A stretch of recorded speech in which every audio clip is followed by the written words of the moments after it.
I'm Steve, and today we're going to be looking at a projectile motion problem.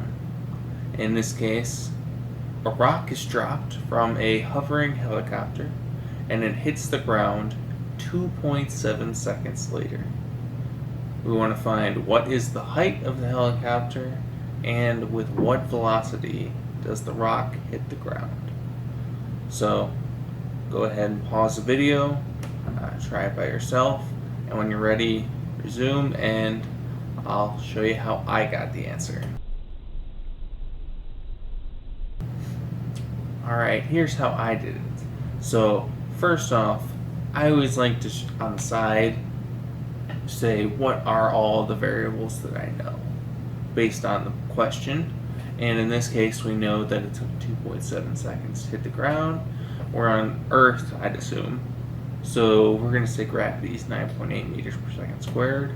And in this case, we don't know what the height or the final velocity is. And I guess from the question, the way it's worded, it implies that it was dropped.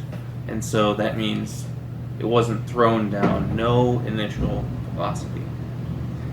So if we're going to solve for height first, we're going to use that equation h is equal to VIT plus 1/2 AT squared.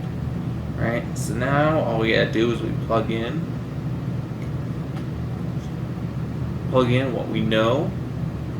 In this case, initial velocity is 0 times 2.7, gravity is 9.8. Plug that all in, and we find the height is 71.4 meters high.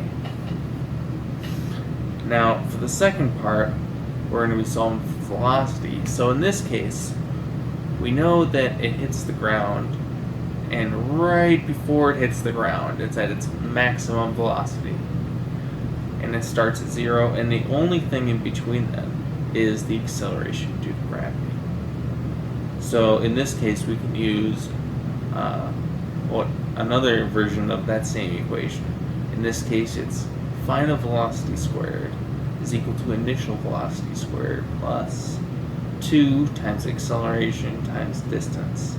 So in this case, we know initial velocity was 0, gravity is 9.8 again, and the distance it fell was, from the first part, 71.4 meters. So we plug all that in, and we get the final velocity is 37.4 meters per second. And if this video helped you, please like and subscribe for more videos just like it.